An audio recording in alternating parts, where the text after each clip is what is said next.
अपनों का कत्ल करके वो घर में ही गाड़ देता था लाशें।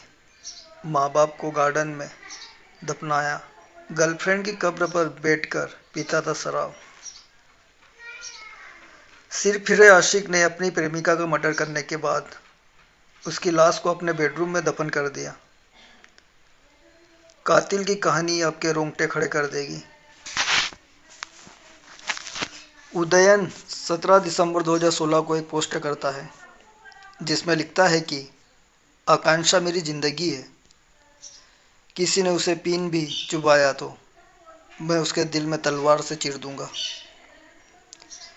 इस पोस्ट में आकांक्षा के साथ उसकी तस्वीर भी है। एक और पोस्ट है जिसमें वो लिखता है कि इस बात पर कोई शक नहीं है कि उसने मुझे पूरी तरह बदल दिया, मुझे अच्छा इंसान बनाया। मैं सिर्फ एक नियम फॉलो करता हूँ। आकांक्षा के दोस्त मेरे दोस्त है, उसके दुश्मन मेरे दुश्मन।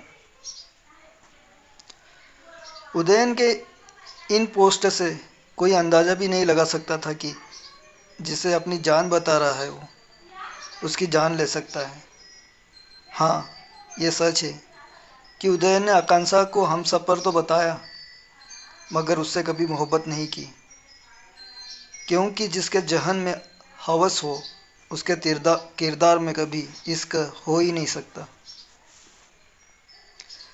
सिर फिरे आशिक ने अपनी प्रेमिका का मर्डर करने के बाद उसकी लाश को अपने बेडरूम में दफन कर दिया था। कातिल की कहानी आपके रोंगटे खड़े कर देगी।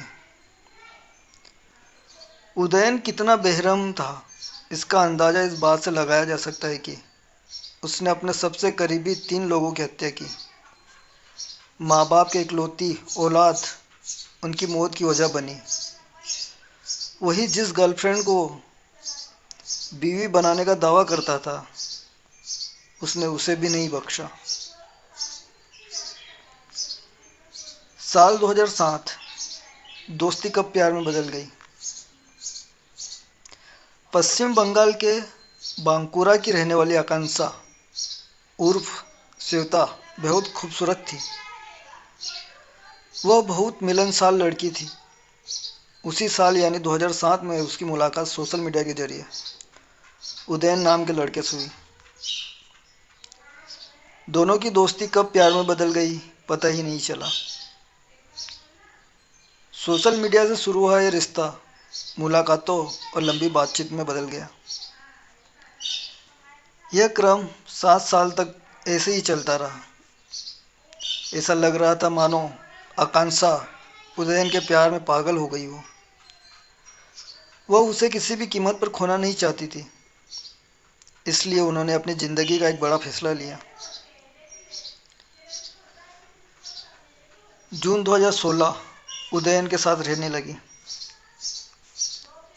उस साल वो अपने परिवार से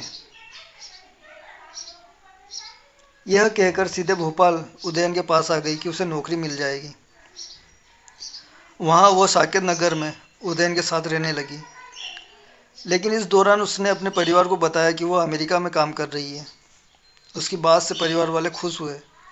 उन्हें लगा कि आकांक्षा ने बड़ी सफलता हासिल की है, लेकिन उन्हें इस बात का अंदाज़ा नहीं था कि उनकी बेटी के साथ क्या होने वाला है। जुलाई 2016 परिवार से बात करना बंद। तभी अचानक आकांक्षा ने अपने परिवार से बात करना बंद कर दिया। परिजनों ने काफ़ी प्रयास किया, लेकिन कुछ पता नहीं चल सका। इसके बाद आकांक्षा के भाई ने उसका नंबर ट्रेस किया तो उसकी लोकेशन भोपाल में मिली। जब उसके परिवार को शक हुआ कि आकांक्षा भोपाल में उदयन के साथ रह रही है, अब घर वालों को उसकी चिंता सताने लगी। जब परिवार वाले हताश हो गए और उन्हें अपनी बेटी की का कोई पता नहीं चला, तो उन्होंने थाने जाकर आकांक्षा की गुमशुदगी की रिपोर्ट दर्ज करवाई। पुलिस मामले की गंभीरता को समझ रही थी। बांकुरा पुलिस टीम तुरंत भोपाल आई, लेकिन उन्हें कुछ नहीं मिला। फिर भोपाल पुलिस की मदद ली गई और जांच आगे बढ़ी तो पूरे मामले का सनसनीखेज खुलासा हुआ। आकांक्षा का शव बेडरूम में दफनाया गया था।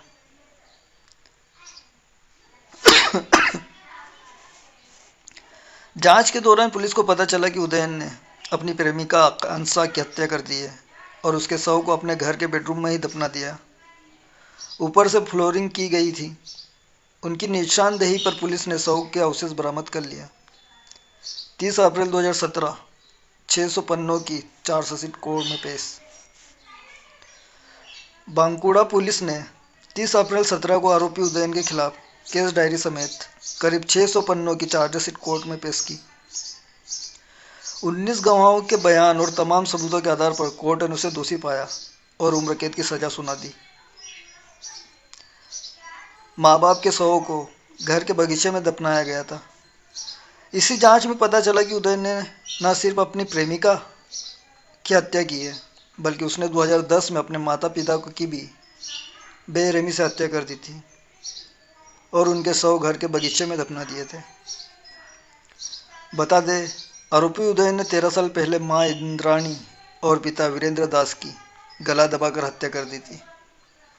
फिर उनके शवों को सेप्टिक टैंक के नाम पर गड्ढा खुदवाकर दफना दिया गया। शुरुआत में पुलिस को लगा कि यह मामला आकांक्षा की हत्या तक ही सीमित है, लेकिन जब उनसे उनके माता पिता के बारे में पूछा गया तो वह ठीक से जवाब नहीं दे पाए। ऐसे में पुलिस को शक हुआ और फिर पूछताछ में उसने जो खुलासा किया उसने सभी को चौंका दिया। उन्होंने बताया कि मां इंद्राणी और पिता वीके दास की 2010 में ही हत्या कर दी गई थी और उनके शवों को रायपुर स्थित उनके घर के बगीचे में दफना दिया गया था। पहले उसने पुलिस से झूठ बोला था कि मां अमेरिका में रहती थी, जबकि पिता की बीमारी से मौत हो गई थी, जबकि उसने पहले मां फिर पिता की हत्या कर दी थी। हत्या के बाद माँ बाप की पेंशन लेता रहा।